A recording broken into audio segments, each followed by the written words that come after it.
This conference will now be recorded.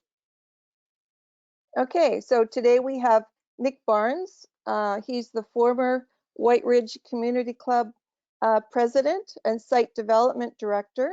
He's going to give us a bit of a history of the center and some of the future plans. He's done a lot of the landscaping there. So being as we're all from the garden club, we're quite interested in that aspect of moving to this center. And we, the garden conveners, we have a few ideas of things we'd like to join him in doing, and maybe even get you guys to come out and help.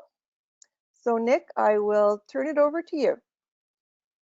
Well, thank you very much, and thanks very much for inviting me to speak today. This is a topic that I'm really interested in. I've been in, well, I guess I lived in Whyte Ridge for more than 20 years, and a big chunk of that time I've been involved in the community center as president for quite a few years, and came in and out of site development director positions for a number of years. So yeah, I've got a bit of history with the community center, and it's exciting to hear that PAL might be, or probably is, moving to the community center in the near future. So I'm happy to give you an overview of some of the history of the site and some of the things that are being planned in terms of landscaping and that sort of stuff. Just double checking. So can everybody see the presentation on full screen? Carol, you just double checking? Good. Okay, well, let's begin.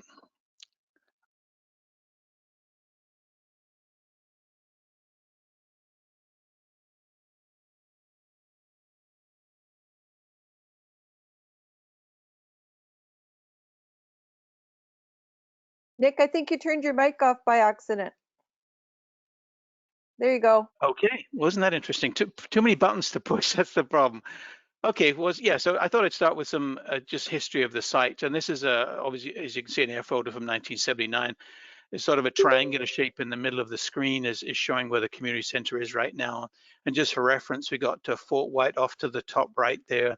That's Brady Road sort of running towards the top left to right.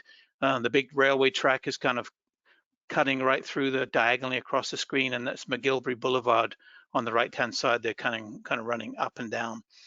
So that's basically where the community site is in 1979, fairly undisturbed. You can see some wooded areas just to the north of the site, and the site itself is just above those train tracks at the bottom there.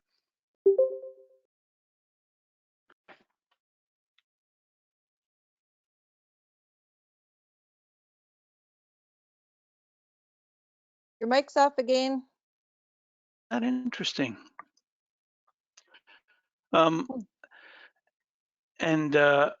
Yeah, so the subdivision itself, started being constructed in 1986. This is actually a picture about 10 years later in 1996, and that's Cloverwood, the sort of Cloverwood part of the of Whyte Ridge, just north of the community center site. That was kind of just before I came to the community center. What you can see, well, just by way of background, I guess the initial groups in the community center were primarily the Residents Association. They were quite active in organizing community events and stuff. And then there was a small community center board that was formed, I guess, primarily to get things going once they picked a site.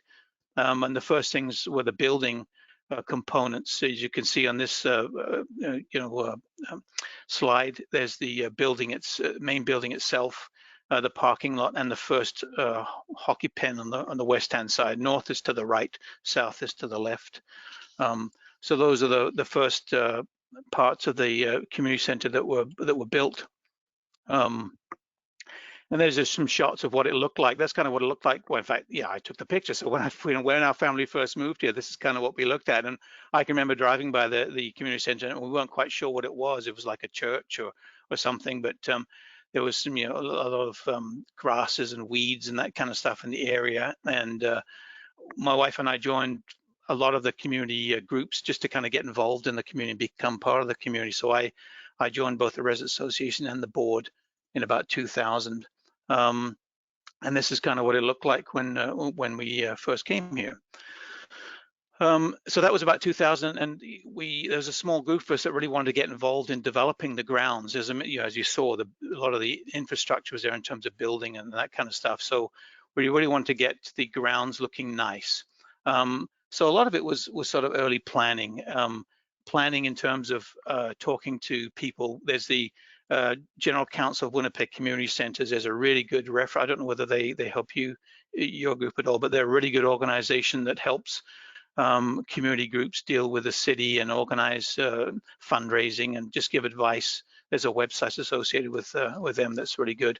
Obviously, talking with the local city councilor, Bill Clement, the late Bill Clement was a really positive advocate for the stuff we're doing. Winnipeg Trails Association, actually that's where I met Janice. She was the representative of the Winnipeg Trails Association at the time. City staff to help us, design stuff, contractors and so on. And of course, the community was a big part of getting things organized. I really felt strongly that we needed to get kind of community endorsement of what we were doing. So a big part of getting organized, we didn't jump in and start building stuff right away. It was really just to kind of develop the plans, tell people what we had, what we were doing, getting feedback. We set up a website, we updated the newsletter, we had regular, probably annual surveys.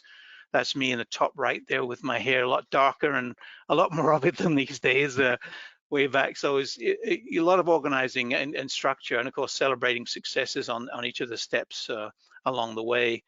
I just got a few slides showing some of the early concepts, just so you can get a sense of what the kinds of thinking. This is, sorry, I don't have a digital version of this one, but this is a first look at the site. So if you can imagine that air photo that you saw before, this is kind of one of the first sort of plans on what could be at the site. At that time, Cloverwood hadn't been built. So if you can see, there's sort of a road into the site with a parking lot and a picnic shelter going down to the south end of the site. Things like volleyball courts and basketball half court, developing the second hockey pen, a soccer field, a skating rink, recreational skating rink, tennis courts. There was a small but very avid group that was interested in tennis, another soccer field and basketball, and then a diamond, baseball diamond was another concept at the north end of the site.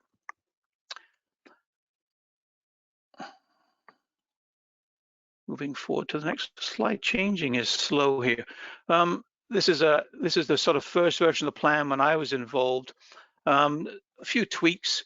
One of the big things is the property does extend to the sort of west when you get to the north end, this big area here. So thinking was we could put a play structure there. Baseball diamond was still part of it, and so on. So that was a sort of a later development.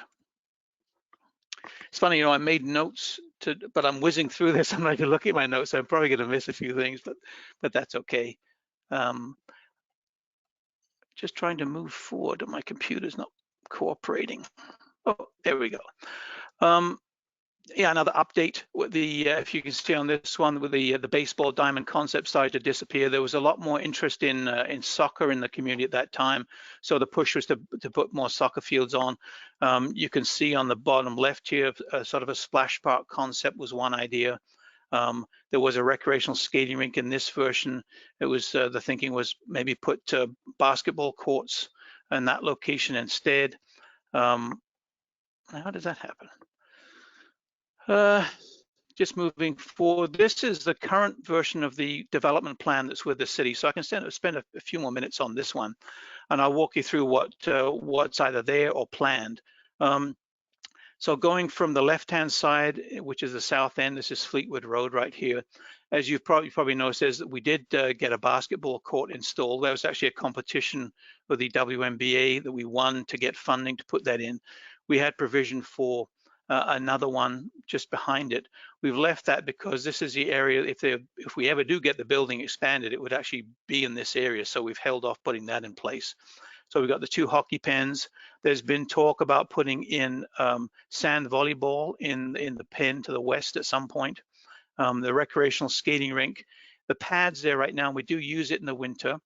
The plan was to maybe make that much more sort of permanent looking, maybe even put sort of a pagoda and benches there, perhaps make it nice, a nice place to visit in the summer. There is a pad up there for storage sheds. I know you know this, but storage is a big issue at the community center, so we're looking desperately for places to put things, and that was one concept, as we could build some storage sheds there. And then the other thing is develop the play structure. We've moved the parking lot. There was a concern about having the kids have to cross the parking area to get to the soccer field, so move that over. We did have a lot of concern from Cloverwood about this parking lot and attracting people late at night that might get up to mischief.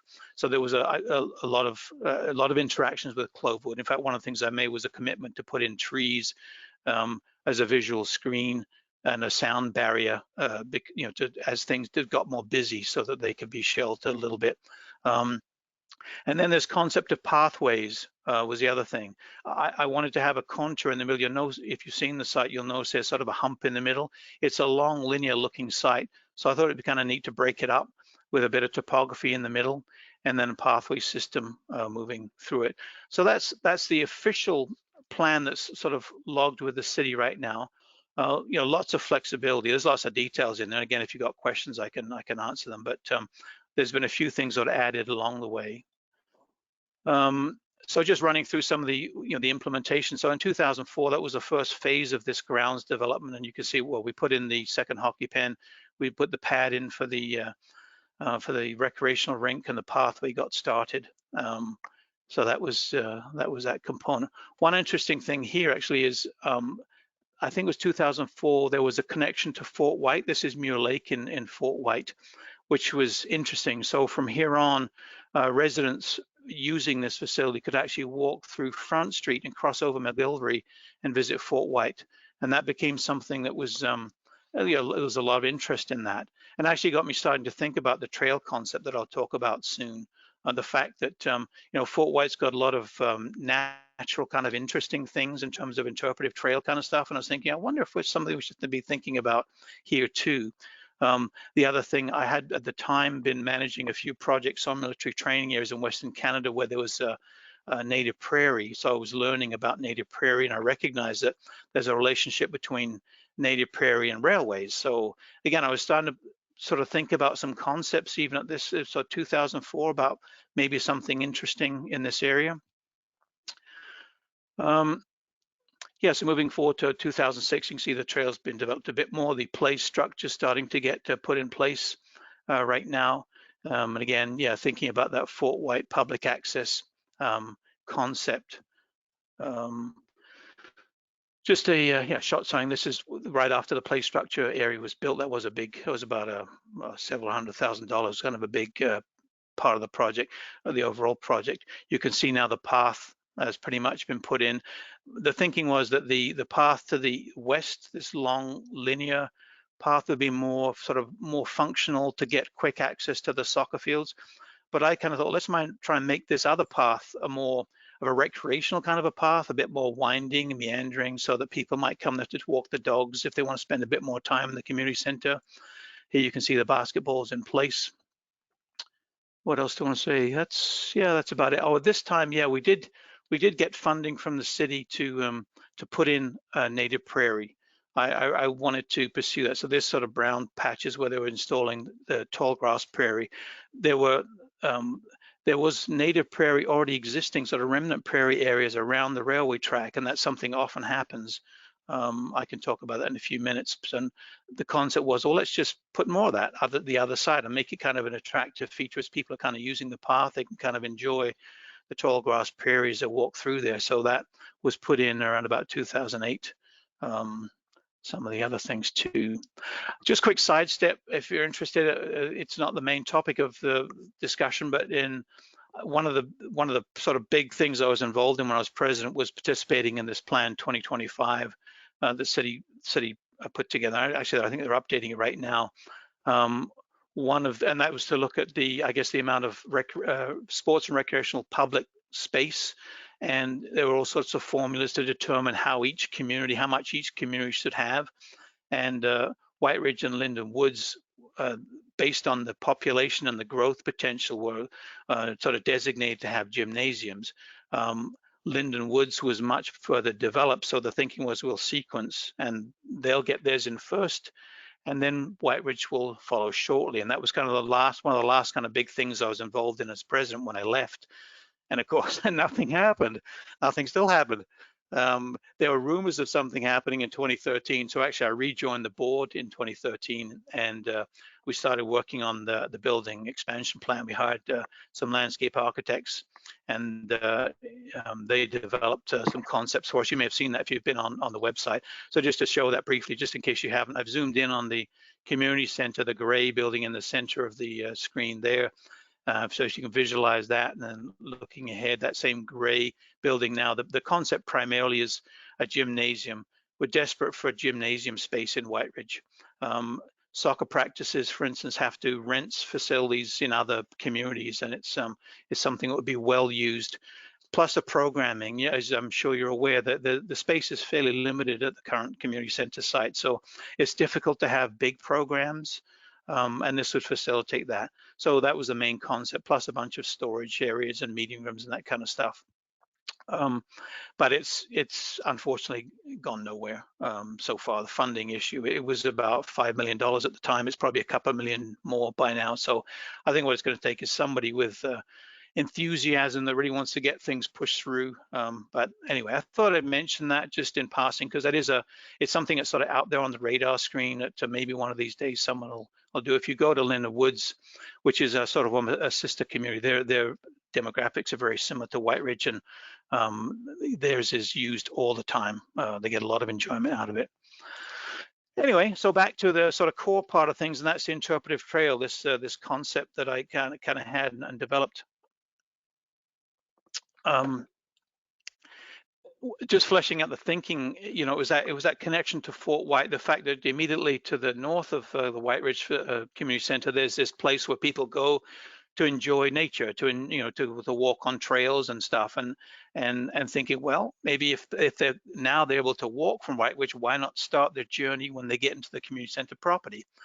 As I touched on, that concept of the relationship between railways and tall grass or prairie in general was something I'd already started to work on at the time.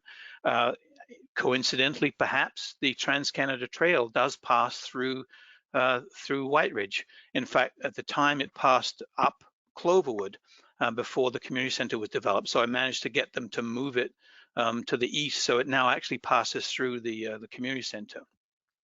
The other thing was the fact that there was a heavy emphasis on sports, sports activities, and the thinking was, well, let's provide opportunities for more passive recreational activities. People can just walk and enjoy nature, and then the other thing was the educational opportunity. The fact if we can put interpretive signs up, there's some interesting things, particularly about Whyte Ridge, that might be of interest from an educational value. So that was the concept, evolved into 5 areas of development in terms of the interpretive trail. A tall grass prairie area, which, as I mentioned, had already been sort of started. Native trees, that was another big thing I was hoping to maintain, is that we try and make the plantings native, natural, not exotic, not the local sort of representation of nature in our area. An interpretive node, a place where we sort of put some signage to explain some of the interesting natural history components. The butterfly garden I'll talk about, which is sort of now the key feature of the trail, and then this elm tree corridor. So there's an air photo showing those areas. If you can see my cursor moving, again, that's area 1. That's the tall grass prairie area along the sort of eastern trail and along the railway track. Area 2 is this area of tree planting, natural tree planting. The main reason, or one of the reasons, was there's this Toledo Foods to the north of us, which is a bit of an eyesore for people trying to have that natural experience. So it was, okay, can we create a visual barrier against that so you don't see that when you're enjoying the community center? The butterfly gardens I mentioned, we tried to make it in the shape of a butterfly. Doesn't really look like it. You got to use your imagination, but that was area 4. And then finally, the area 5, this sort of linear area of elm trees, was the other concept. So I'll just briefly walk through each of those areas and sort of tell you what they're all about, and then we'll talk about some general ideas. So the tall grass prairie, as I mentioned, we started that in, what was that, 2009-ish, and it was building on the fact that the prairie already existed around the railway. I'd seen some reports from the city naturalists where they'd identified a number of native species already there, and that was kind of part of what got us interested in developing that. Excuse me one second. So just to continue on, sorry, I've got a phone call that I'm going to have to just deal with. Okay, unexpected surprises along the way. Anyway, so yes, just to continue on, the Area 1 is the tall grass prairie component. As I mentioned, it was developed in the property 2009 to the end of the current. There's a fence that runs along the property on its eastern side. So that whole length where this fence was developed in 2009. Nothing had happened when I sort of got back involved in 2013 in terms of maintaining it, and there was a lot of weeds. The other thing is the city staff, bless their hearts, had mowed most of it, not realizing that it was a native prairie. And mowing is good if done in moderation for prairie. It sort of matches the sort of natural activities of the bison that used to graze it in the past. But if you do it too much, it sort of ruins the the vigor of the plants, and so it was suffering a lot of damage. But there was still quite a bit of remnant prairie left when I came back into it 2014. The trailhead, which is that area just if you're on Fleetwood and you turn into the community center on kind of the east side of it, is that sort of triangular trailhead where you first enter the community center. I know that was it was actually initially the butterfly garden location, but it got overrun with Canada thistle. It's the bane of our community center. If you're moving there, you'll get to know Canada thistle really well. So the thinking was, let's just give up on putting the butterfly garden there, and I'll talk about that in a few minutes. But when we had the prairie folks come in, and I wanted them to put prairie there too, but a focus on wildflower in that area. In fact, this new phase I'll talk about, I want there to be a lot more wildflowers in that trailhead garden on the south end of the site.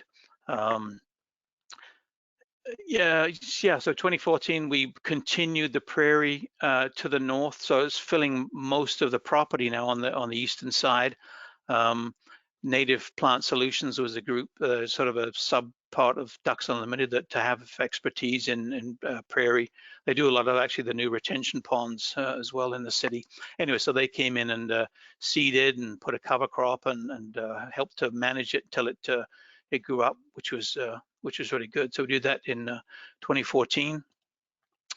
And then just a recap, so that was that area you just saw. And then, so that's area 1 with the prairie.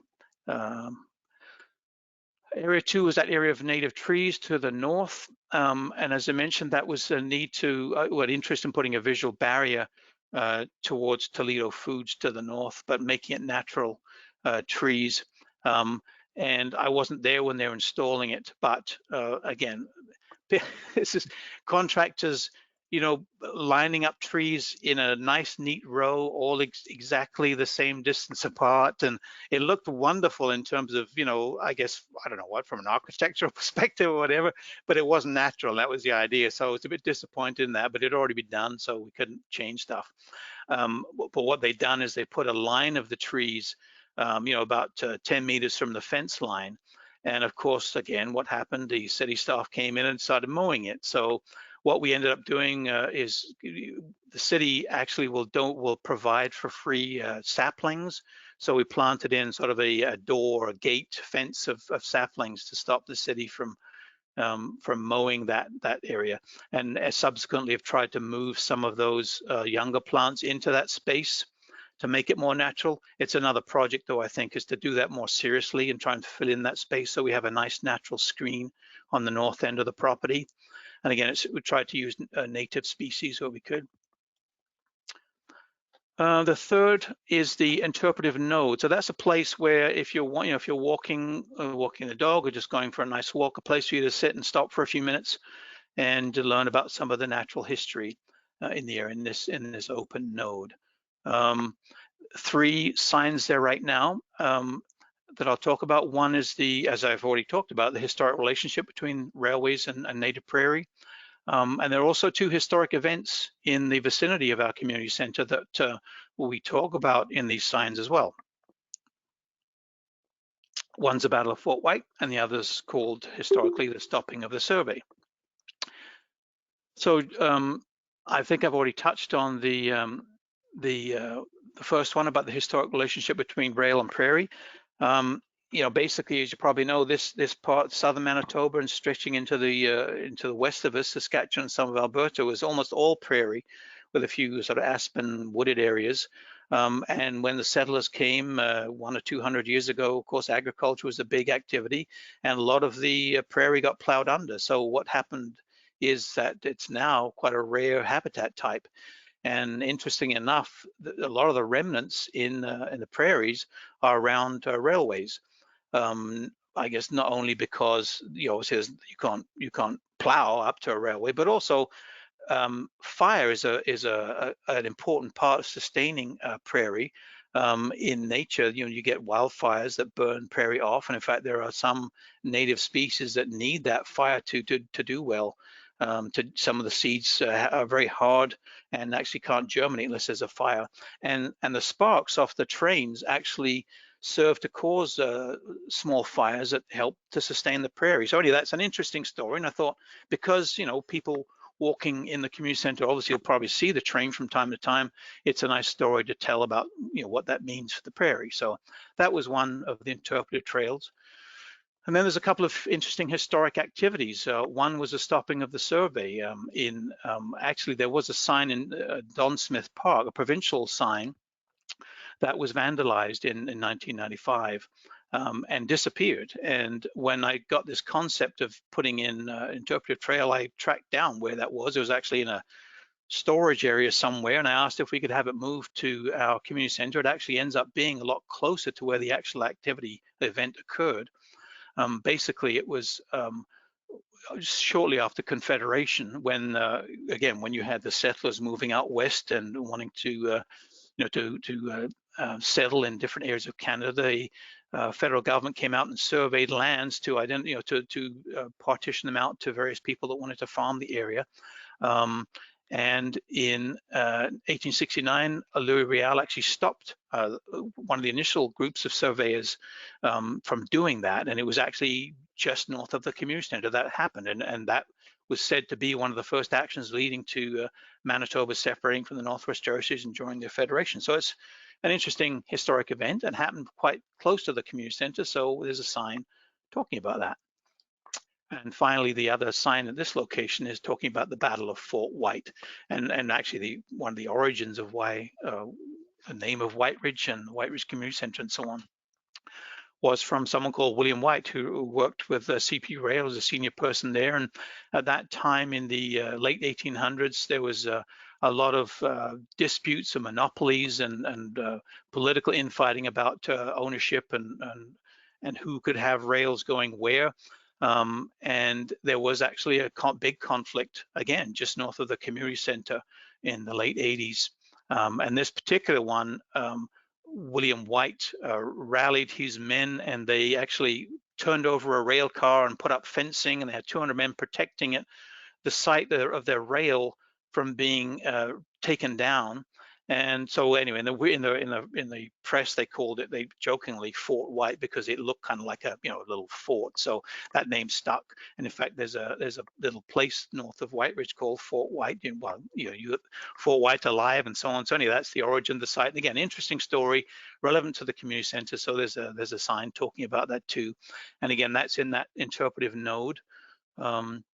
So that's a place, there's a bench so you can come and sit and read about some of the natural history, which is kind of neat. So moving to area 4, that's the butterfly garden. And it, as I mentioned, now I think it's become sort of the highlight of any trip through the community center. The big focus was monarch butterfly habitat.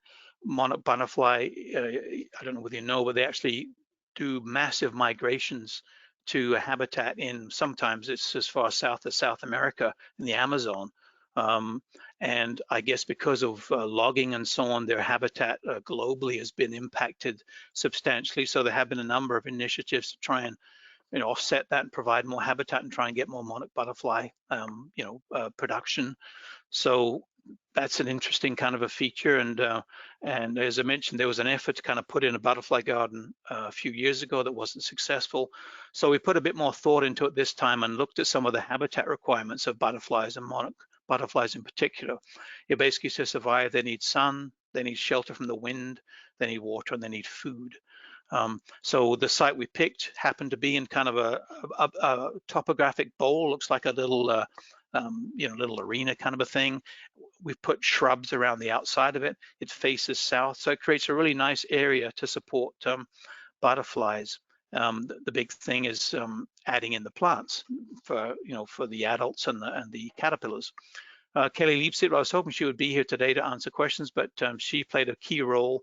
She's now a master gardener, and she has a big butterfly garden in her backyard. So we used her expertise to help get things organized. Starting in 2014, where we dug the garden and installed almost 500 plants, and then again in 2015 did the same, put in a lot of plants. And there's a small group she coordinates. Now she's moved out of Whyte Ridge, but she still tries to coordinate helping to maintain that, because as you probably know, it takes a fair amount of effort to keep it looking really nice. And there are some really interesting plants in there, pretty plants.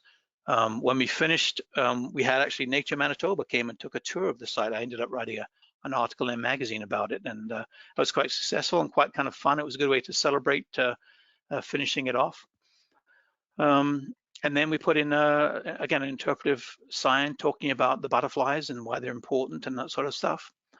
As I mentioned, there's a small team of volunteers. I'm sure they would really appreciate getting help, as they seem like a really fun bunch of people. But there's just a small group of them. So yeah, both these pictures, if you look really carefully in the center, you'll see a caterpillar from, and I think that's a black-tailed butterfly, or black swallowtail butterfly, sorry. So it was really exciting. In fact, I think we've had monarchs there since. So anyway, it was really exciting when we saw the first butterflies using the area. That was quite an exciting moment. That was a few years ago. So anyway, there's lots of interesting plants, and it's an ongoing labor of love. So again, if someone wants to get involved and help, there's a need to, it's one of the things we need to do, I think, probably update and replant, or install new plants in that site to keep it invigorated. There's just some shots of what it looks like. You can kind of see on the bottom right picture a bit more of that sort of bowl shape, sort of a protected area, so you can wander in and sit there and just, I've done it myself, sit there on a nice day and just kind of have a coffee or just enjoy the quiet. I wish the pathway had been, it's wheelchair accessible as a pathway. That's why it's wide. I was kind of hoping it would be a little more narrow and cozy, but that's why, it's just to give an opportunity for people in wheelchairs to enjoy it as well. But that's the butterfly garden. And then finally, we go to the last segment, which is Area 5. And as I mentioned, that's a more linear kind of a pathway. And the idea of that, as opposed to this more meandering path, was it's primarily just, people carrying sports bags just want to get to the soccer field as quickly as possible, and parents of kids and that kind of stuff. So it's a more utilitarian kind of a corridor to get people into the property. But the thinking was, I know at the time when I was thinking about this, there was a lot of articles in the paper about the Dutch elm disease problem. So it was like, well, maybe we could say something about that, and it might be a nice kind of place to do that. If you remember, well, maybe I didn't mention this, but one of the other issues when we put that the play structure at Cloverwood, there was a lot of concern from Cloverwood residents about about the play structure and about the development in general, that about the noise and that kind of stuff. So I did make it a definite commitment to them to put in trees. Of course, I didn't realize when we put the elm trees in, because they grow so large, they have to be so widely spaced. So maybe it's going to help a little bit in terms of a visual and sound barrier, but I think that's another little project, is maybe think of some smaller native trees that we could plant in between those elm trees to kind of help with that visual barrier. But that was the plan. It was, again, a historic kind of interest, an opportunity to talk about something interesting with elm trees. We did have to, well, we used hybrid species, so they're not totally native, because they're resistant to Dutch elm disease, but that was the final component of the interpretive trail. Hope I haven't been going too fast. Again, it's something I'm really interested in, so I start to ramble on a little bit. But anyway, so yeah, that was kind of the official stuff in the plan. What are we thinking about moving forward?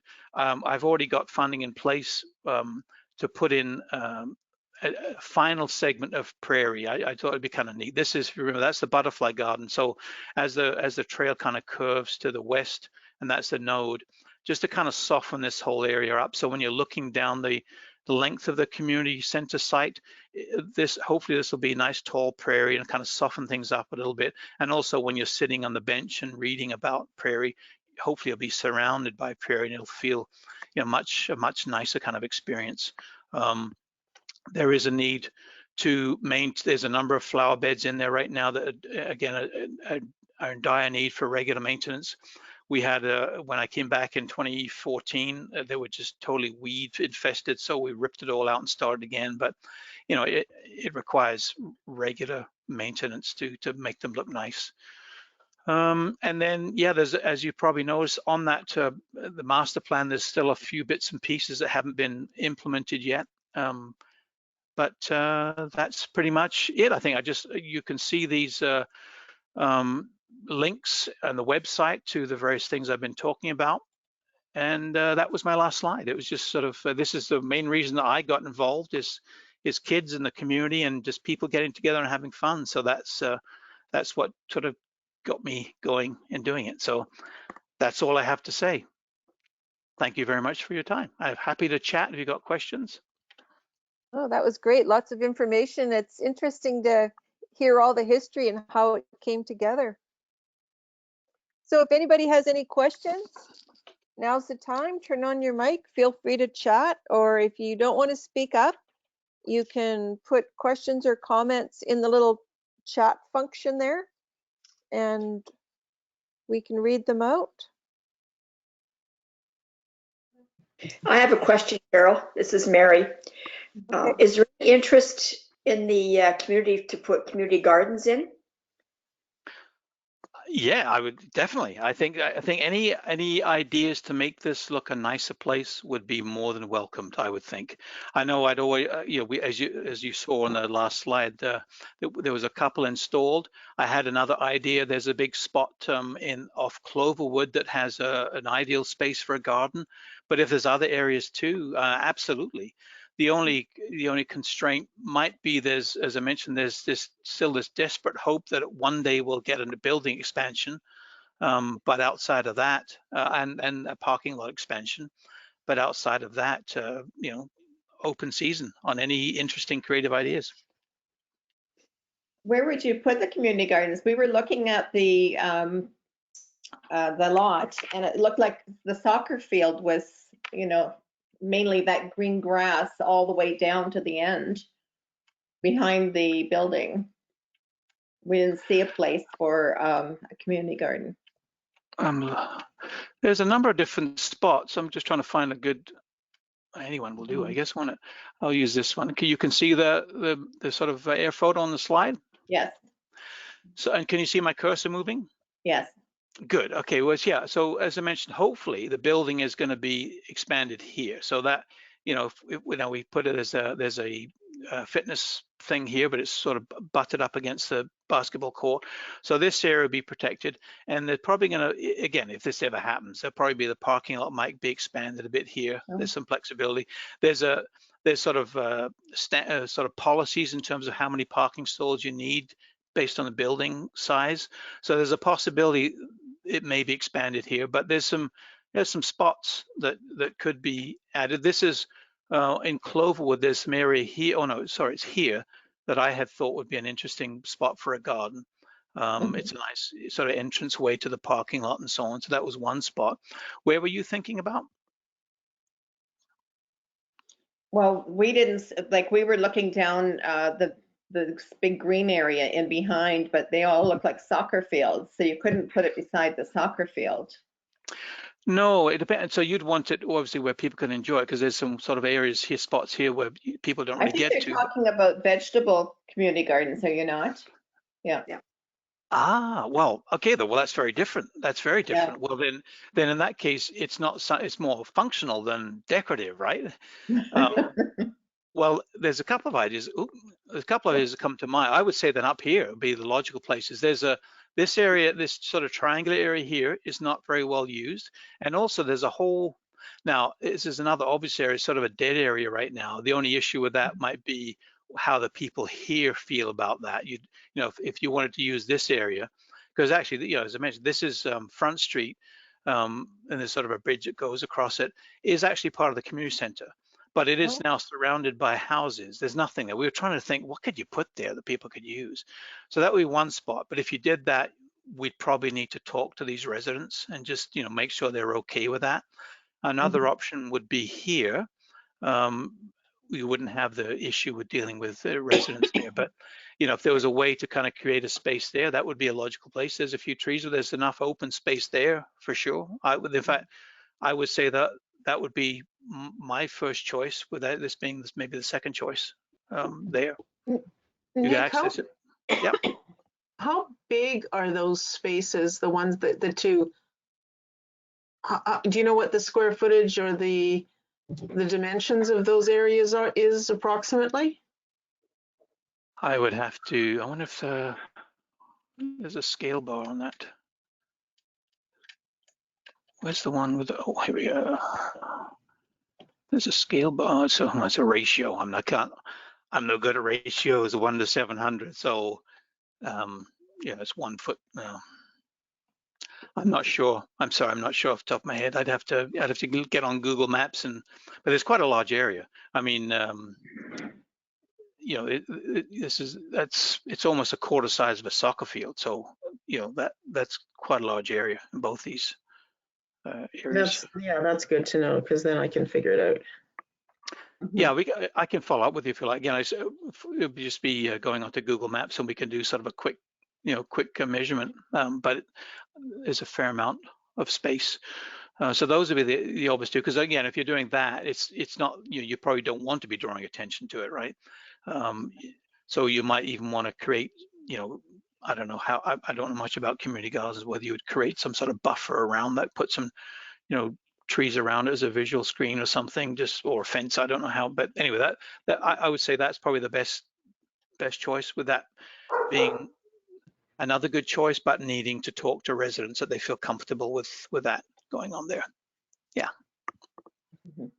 Thanks. No problem.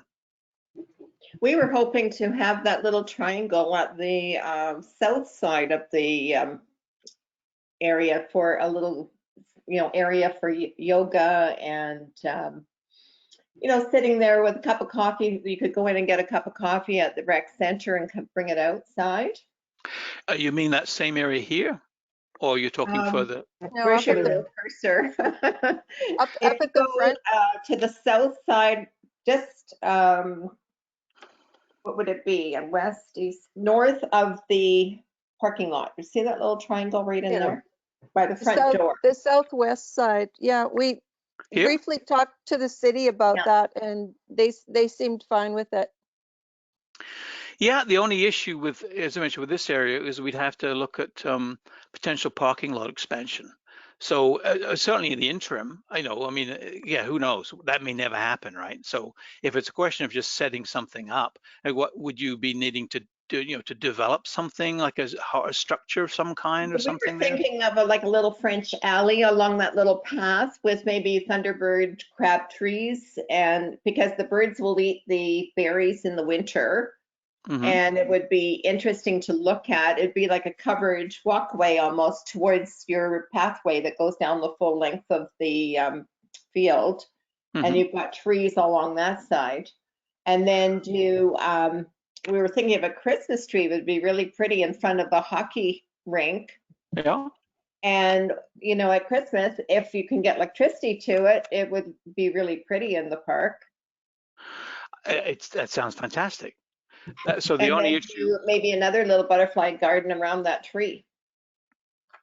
yeah, this would be the only issue. I don't know if you can see this. So this would be the parking lot design. So it would, you know, would go over that, potentially over that area. So we'd have to talk to we'd have to figure something out. There was, I know when we were developing the plans based on the square footage, there's a number of parking stalls you have to have, and it was actually tough to get the number they needed. So we might need to sort of chat with someone from the city about that and see if we could be creative. Or, well, yeah, because I mean, again, this may never happen, but if it does, you'd hate to have to, Move your trees. yeah. So we have to figure something out. As we were with that. thinking along the parking lot, you could put a little garden in there to kind of soften that hardscape. Yeah, that's a great idea. Great idea. The Yeah. And it would city make also, it more attractive to the entranceway. Yeah, that one thing I don't like right now, and again, I've got a different one. I don't like this entrance right now. In fact, to be honest with you, I didn't. One of our directors really felt, it was the house and grounds director, really wanted to put this barrier up here. I didn't like that. I thought it was, not very welcoming. I'd be happy to take that down. The issue is controlling access. Like this, what would happen is you get some parents driving their cars down here to take the soccer stuff, and it's like, well, that's not good.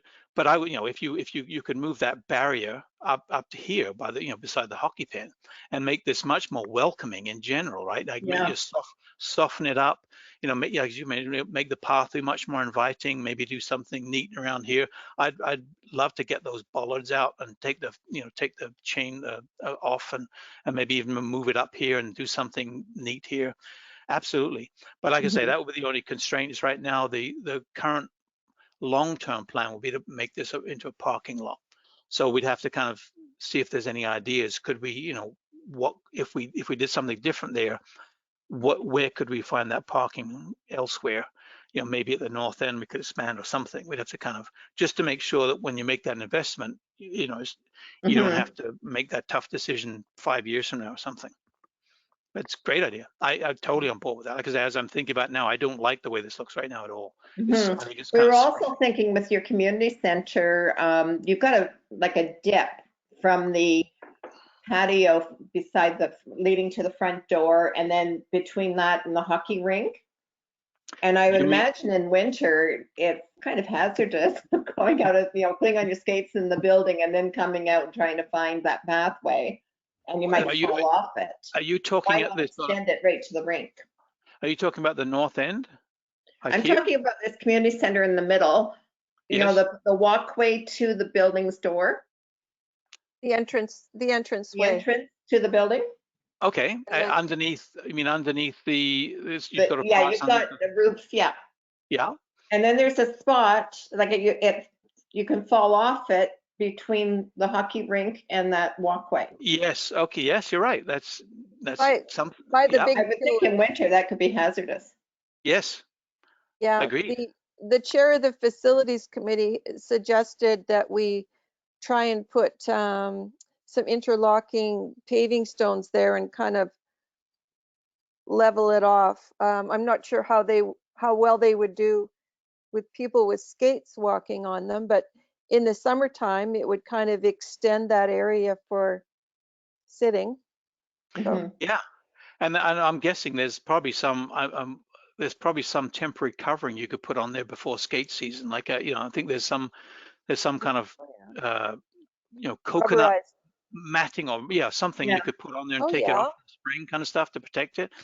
Again, the only I don't want to be a wet noodle here, but the only issue would be what happens in the future. Although I don't know if that would, well, yeah, it may change that. But that's I don't think we'll ever get or that there will ever be an addition as big as this picture. you're depressing me. They're estimating that at like $8 million now. I know. I mean, it would be a dream come true, but Yeah. the city showed us a little sketch of coming straight out of the community room and adding on about 3,000 square feet, just straight out. Towards they've the got- parking lot. And it was just an idea they were just throwing out there. They thought that would be more affordable. And then they had added on a little outdoor what they were calling a patio, kind of in front of the west rink, just sort of almost attached to the pathway. I can't remember the size of it, but they just thought that might be nice with a couple of benches and. Where is And they, that? in that triangle near where we wanted to put up the Christmas tree or the Yeah. evergreen tree. Okay. And there's also Right in front of the hockey rink. a splash pad has been confirmed now for in front of that east rink where the where that slide is, that winter slide. Oh, okay. Well, that was one of the earlier.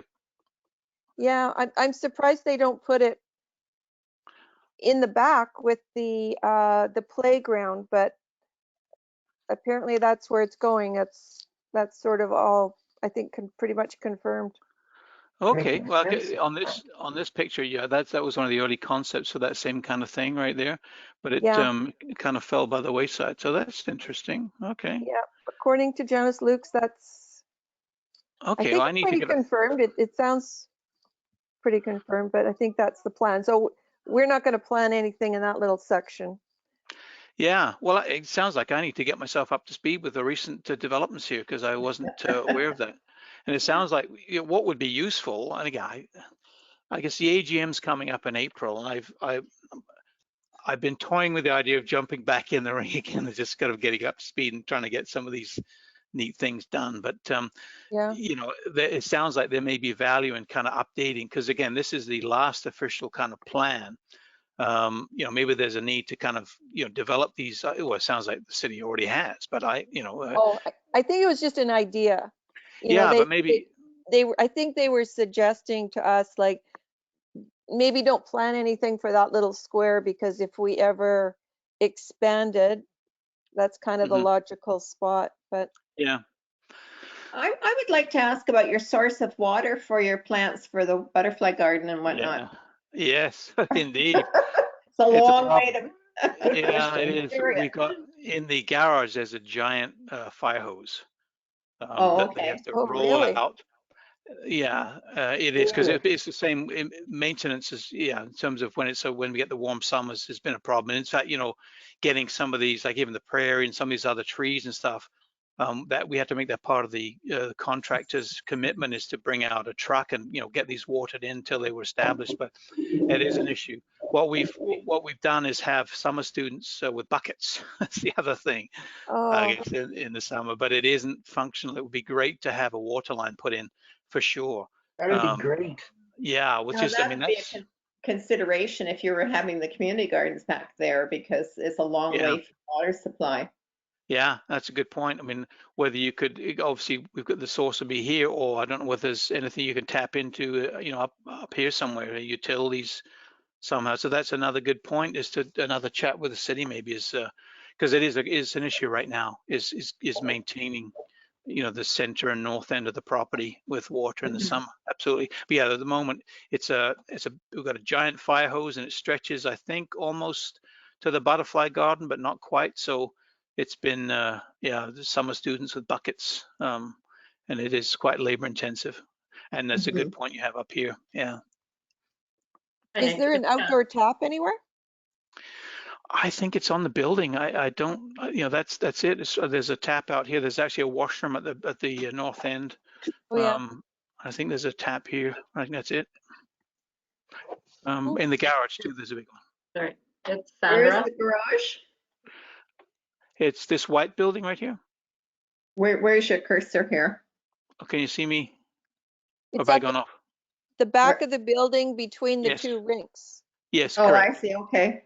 Yeah, there's a little garage there. Yeah, it's the. If you I see your cursor. It was white on white. So. Oh, okay. Yes, that rectangle there. That's the garage right now. It's well, we could probably get the hose to extend to that little triangle if we ever developed that. Had little gardens out there. Sorry, can I just make a mention about the community gardens, the functional community garden? Janice Lukes did offer to excavate the area and provide a water tank, and perhaps even for the first year provide a source of water in some holding tanks. So if we did use, I mean, if it was possible to use the area just by the parking lot on Cloverwood at the end, it is possible that there could be a water source independent of the community center. Oh, And then the area they were talking about the expansion was really kind of south of where the garage is, and it would be about 2,000 square feet. And on the if you were facing the little circular recreational skating rink, on the left side of that would be what could potentially be a little garden that we were looking at off the parking lot in the front, and then the splash pad would be on the right side of that. But if we're looking at extending the community, the parking lot in the front, perhaps maybe some huge stone garden planters could be used where they could be relocated at some later point if they needed to, if the parking lot needed to be extended, so we wouldn't have to rip up shrubs from there. But anyway, that was the sort of the concept for the functional community garden and the spaces we were talking about. yeah. It's just a quick side issue on the planters. I know there's planters. I don't know if you can see up here that to put in concrete planters. You to just recognize if you do that there would be perennial plants that would have to be taken out because of freezing. It's an issue in the wintertime. I was hoping we could get, just put in some native plants and keep them there, but it's a maintenance issue as well. I guess they have to be replaced, and in fact, nobody seems to be doing that now.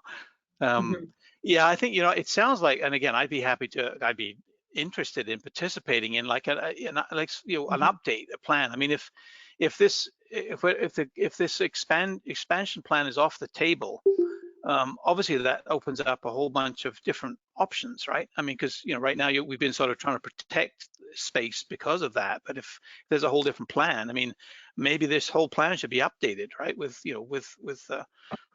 maybe even community. I'd like to have community involvement as well. Like when it gets tough right now, I guess, but some kind of workshop where we get sort of ideas developed and vetted, and everybody happy with what the game plan is. And it would be good to put this building expansion thing to bed for once and for all. If it's not going to happen, well, I mean, okay, let's just move on, do something else. Well, we are open to Zoom meetings. You could do it that way. Yeah, that's a good point. If we can get community members, get a bigger group coming out representing the community, we can.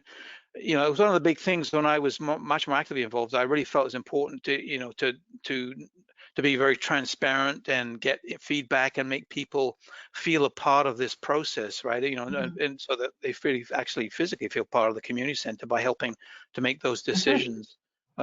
So yeah, I'd be totally on board with that. Well, we do have some money. How and many we members? found that Jensen's will plant the trees for us. So yeah. If we want to go forward How many with it. members do you have in the community? The community is just under 10,000 people. But Okay. when you say so being living here makes you officially a member. But I know there's been talk about it, but we don't have people paying for membership. The way funds are generated, well, I don't know if you know this already, but the city provides a grant every year based on the heated square footage and the number of hockey pins. So we get an annual grant on, I don't know what that is, like about 10 grand a year, I guess. And then the rest is generated from programs, revenue from programs.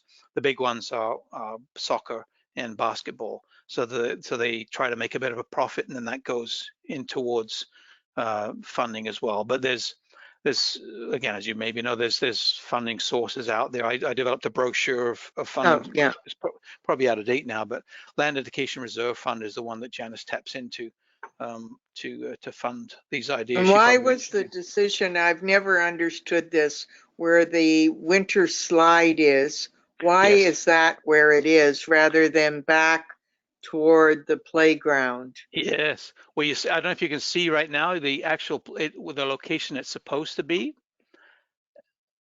Can you see my cursor move on the screen right now? Yeah. That's where it's supposed to be. There's a little bit of community center politics, the woman that led the fundraising for that was fantastic at fundraising.